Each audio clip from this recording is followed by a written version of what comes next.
When I first started using activity centers in my music lessons, it was a long, long time ago when I first started teaching, and I thought that music centers were just for games and for a reward day, and that's kind of all it was. Maybe it would give me a little bit of a break, but I didn't really see anything further with centers. Well, over the years, I learned lots and lots of ways that you can use centers to meet the needs of your students, to empower your students, to have them have a really great time, to engage them, to have them talking to each other and working together and learning all of those portrait of a graduate skills that we want them to learn. Today, we're going to dive in on singing centers. I'm going to give you 7 different singing centers that you can get started with right away to help your kids to sing better. My name is Pam Wilson, and I empower music teachers to use activity centers in their lessons to make them more engaging, more effective, and more fun. I'm so glad you're here. I've created a guide for you to jumpstart your lessons with centers. There's a link right below. Click that and then come back and watch the rest of the video.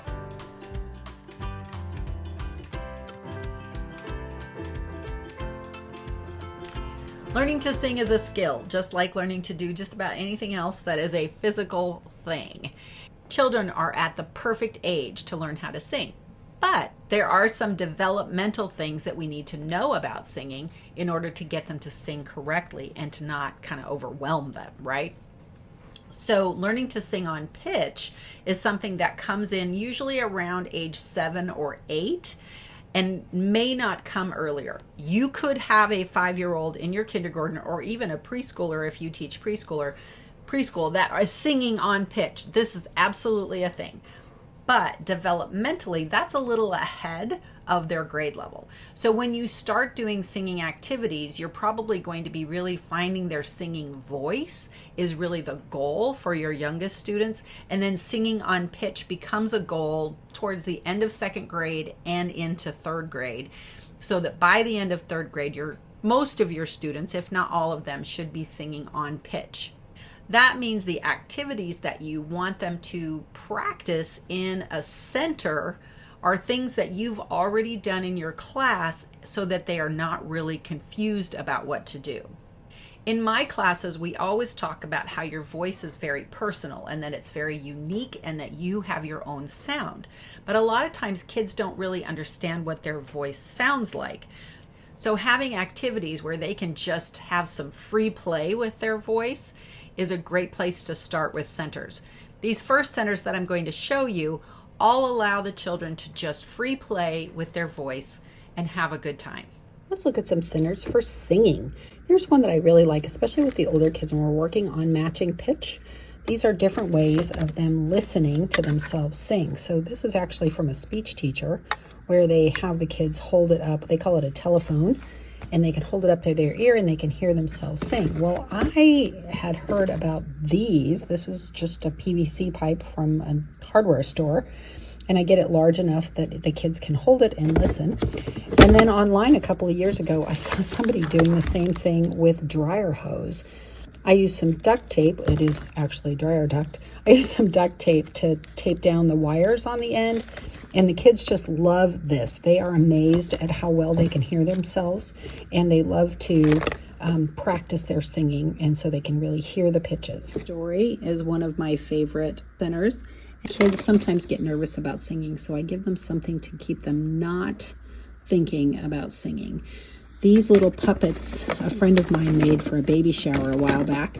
And when she was done, she was like, "Do you want these?" And I was like, "Yes, of course I want these." So a person could be a little owl singing. The older kids really love these eyeballs. I can't remember where I got them.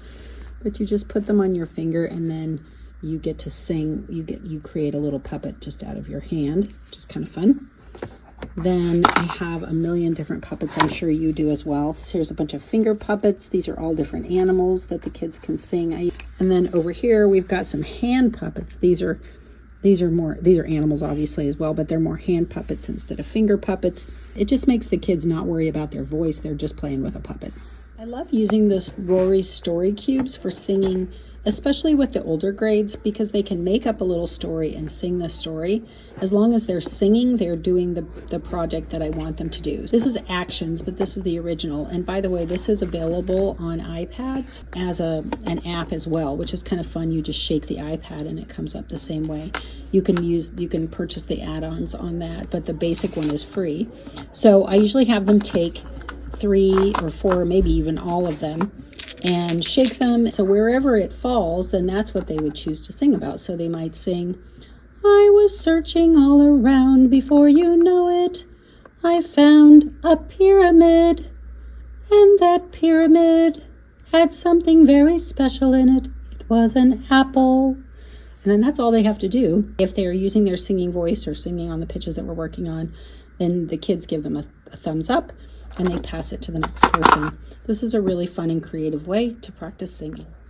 With my middle grades, they could do the story cubes, so 2nd and 3rd grade, but they also could just make up a melody to go with one of these poems that we've learned over time. This is a whole bunch of cards. I just printed them out on cardstock, punched a hole in the corner, and put them on a little ring. So any of these funny little poems that we've done, they can make up a little melody too. So whatever pitches you're working on, so if you're working on sol la mi, or you're working on do re mi, then these would be great ones for them. You've given them the words, it's not quite so hard, but then they can come up with their own melody. Jack and Jill went up the hill to fetch a pail of water. Jack fell down and broke his crown, and Jill came tumbling after. You might have even already sung them as songs, but it gives them a chance to play with those. Along the same line as the last one with the cards, maybe you have actual songs that you want them to sing around the holidays. I do a singing station where they sing whatever holiday song they want to sing. So we don't always get to sing every single song, but this gives them a chance.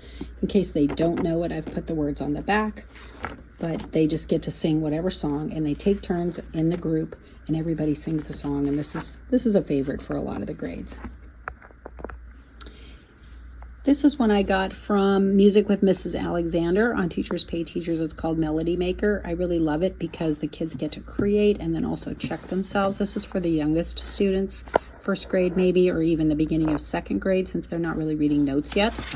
They have a line here, and they pull out of a pile, they pull one of these cards, and it says high, low, and they have to take a marker. These are just math counters. You can ask your math department and see if you can get some of these counters. They use them in their math classes a lot. They have 2 sides if you get that kind. And so high, low. It teaches them to spread out their notes, which is pretty cool. And then for them to check it, they just open up the card and there is the answer inside. It takes a little bit of time to create them. You just have to print them out, really. And then you're ready to go. And the kids can self-check themselves, creating those high and low notes. It's kind of pre-staff reading. I don't remember where I found these, but the kids sure like them. They love to figure out, like, where are these? Is this so, la, so, mi, mi, so, la? And then they find the little area up here and they color it, whatever the color is, and they end up with a nice little picture. This would be a great sub-plan as well, but it is fun in a center. I'm going to say they're probably not going to finish it in a standard 7 or 8 minute center, but if you maybe have longer centers, that would work just fine.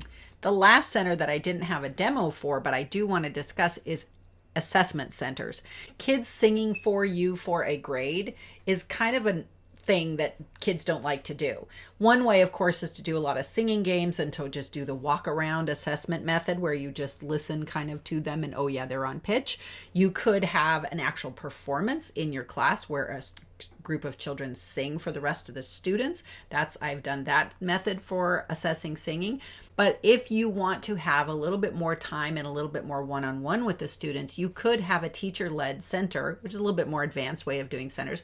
Do a teacher-led center where you're at the piano and the kids come over to you and they actually sing for you and with you. And that's where you can really help them. If they're having trouble matching pitch or they're having trouble hearing certain things, you can work on them a little bit more one-on-one while the rest of the class is doing their thing.